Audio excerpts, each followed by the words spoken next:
Kepulauan Indonesia, gugusan pulau yang kaya akan sejarah dan budaya, menyimpan dalam dirinya warisan Kekaisaran Majapahit. Kerajaan yang dulunya perkasa ini, yang berkembang antara abad ke-12 dan ke-16, memperluas pengaruhnya ke sebagian besar Asia Tenggara. Meskipun kemegahannya akhirnya memudar, gaung pemerintahannya bergema sepanjang waktu, terbawa oleh bisikan kisah-kisah kuno dan kekuatan sastra yang abadi. Di antara harta karun sastra ini, Kakawin Nagarakretagama berdiri sebagai mercusuar menerangi jantung peradaban Majapahit. Dibuat pada tahun 1865, Nagarakretagama bukanlah kronik sejarah yang kering. Ini adalah kakawin, bentuk puisi yang rumit yang ditulis dalam bahasa Jawa kuno. Bentuk ini yang dicirikan oleh keindahan liris dan struktur metrikanya yang kompleks, mengangkat karya tersebut melampaui sekadar catatan sejarah. Melalui syair-syairnya, kita diberikan gambaran yang langka dan intim tentang dunia istana Majapahit, ritualnya, kepercayaannya, dan aspirasinya. Puisi itu membawa kita kembali ke masa raja dan ratu, pendeta dan penyair, pejuang dan pedagang. Kita menyaksikan kemegahan prosesi kerajaan, kesalehan upacara keagamaan, dan kehidupan kota dan desa kekaisaran yang ramai. Nagarakretagama adalah jendela menuju dunia yang telah hilang, menawarkan kita kesempatan untuk terhubung dengan kehidupan dan pengalaman mereka yang hidup berabad-abad yang lalu.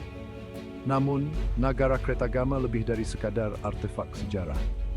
Maknanya melampaui batas waktu, mengingatkan kita pada kekuatan seni dan sastra yang abadi untuk menjembatani budaya dan menghubungkan generasi.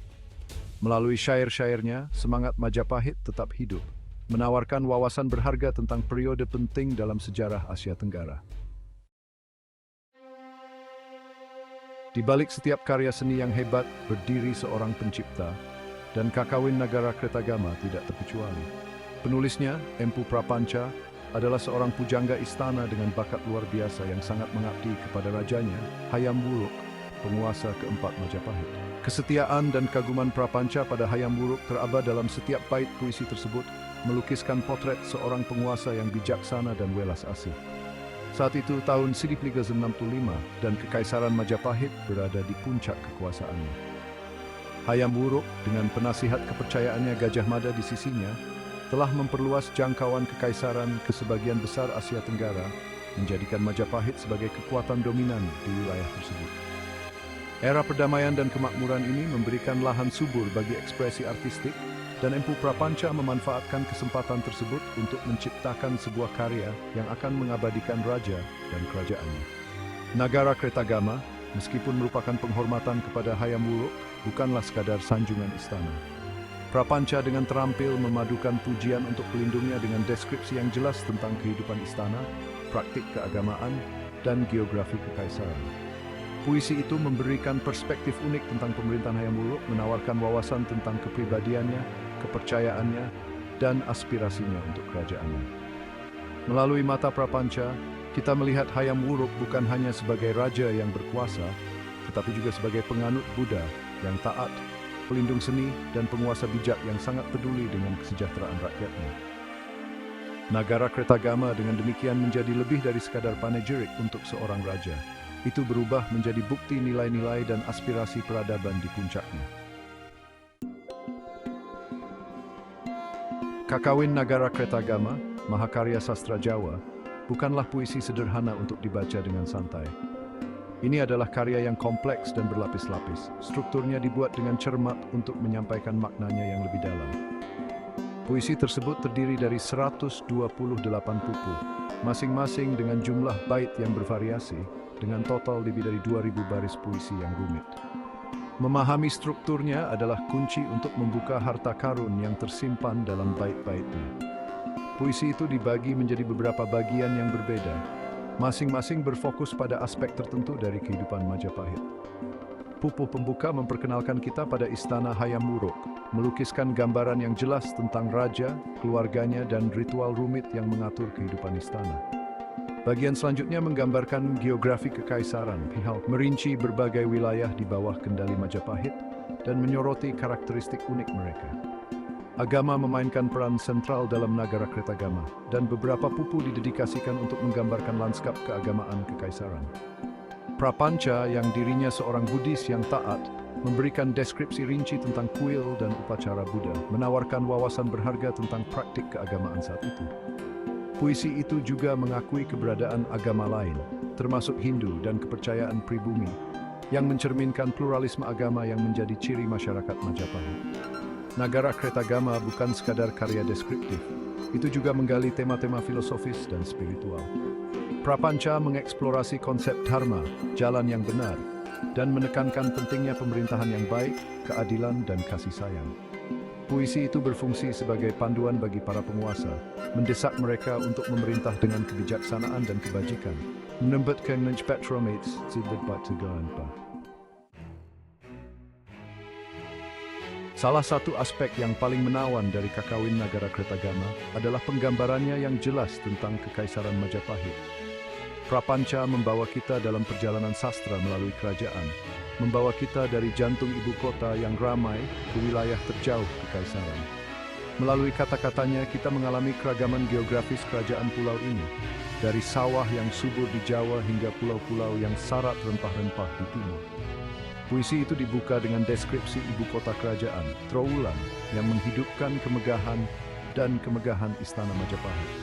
Kita menyaksikan pasar yang ramai, istana yang mewah, dan kehidupan budaya yang semarak yang berkembang di dalam tembok kota. Kata-kata Prapanca melukiskan gambaran pusat kosmopolitan, wadah peleburan budaya yang disatukan oleh jaringan perdagangan kekaisaran yang luas. Seiring berjalannya puisi, kita melakukan perjalanan melampaui ibu kota, menjelajah ke pedesaan sekitarnya. Prapanca menggambarkan sawah yang subur yang menopang kekaisaran, hutan lebat yang penuh dengan satwa liar, dan pegunungan megah yang membentuk tulang punggung Nusantara. Deskripsinya lebih dari sekadar pengamatan geografis. Mereka membangkitkan keindahan dan kelimpahan dunia alam, yang mencerminkan penghormatan yang mendalam terhadap lingkungan. Perjalanan berlanjut ke pulau-pulau terluar Kekaisaran, di mana Prapanca menggambarkan kota-kota pelabuhan yang ramai, rempah-rempah eksotis yang menarik pedagang dari negeri yang jauh, dan beragam budaya yang berkembang di bawah pemerintahan Majapahit. Melalui kata-katanya, kita mendapatkan pemahaman tentang jangkauan kekaisaran yang luas dan keterhubungan dari berbagai wilayahnya, yang diikat bersama oleh perdagangan, diplomasi, dan nilai-nilai budaya bersama. Kakawin Nagara Kretagama bukan hanya kronik raja dan kerajaan, itu juga merupakan jendela menuju kehidupan spiritual masyarakat Majapahit. Agama meresapi setiap aspek masyarakat Jawa dan puisi tersebut mencerminkan kesalehan yang dipegang teguh ini, menawarkan wawasan berharga tentang praktik dan kepercayaan agama saat itu. Prapanca, seorang Buddhis yang taat, memberikan catatan yang sangat rinci tentang ritual dan upacara Buddha, menyoroti sifat sinkretis dari Buddhisme Jawa. Salah satu aspek yang paling mencolok dari penggambaran agama Nagara Kretagama adalah inklusivitasnya. Sementara keyakinan Prapanca sendiri terbukti, ia juga mengakui keberadaan dan pentingnya agama lain di dalam kekaisaran. Hinduisme, dengan akarnya di India, telah lama hadir di Jawa, dan puisi tersebut menggambarkan kuil dan upacara Hindu di samping rekan-rekan Buddha mereka. Pluralisme agama ini, ciri khas budaya Jawa, tercermin dalam nada puisi yang toleran dan menerima. Nagara Kretagama menggambarkan berbagai macam ritual dan upacara keagamaan, dari upacara kenegaraan akbar yang diadakan di istana kerajaan, hingga ritual yang lebih intim yang dipraktikkan oleh masyarakat biasa di desa mereka. Kami menyaksikan persiapan yang rumit untuk kremasi kerajaan, nyanyian para biksu Buddha yang khusyuk, dan perayaan festival Hindu yang meriah.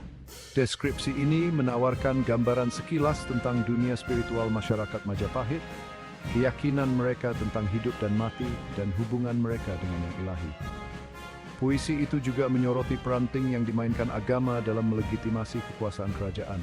Raja bukan hanya pemimpin politik, mereka juga dipandang sebagai tokoh ilahi atau semi-ilahi. Otoritas mereka disetujui oleh para dewa. Nagara Kretagama menggambarkan banyak ritual dan upacara yang memperkuat hubungan antara duniawi dan ilahi ini, menggarisbawahi pentingnya agama dalam menjaga tatanan sosial dan politik.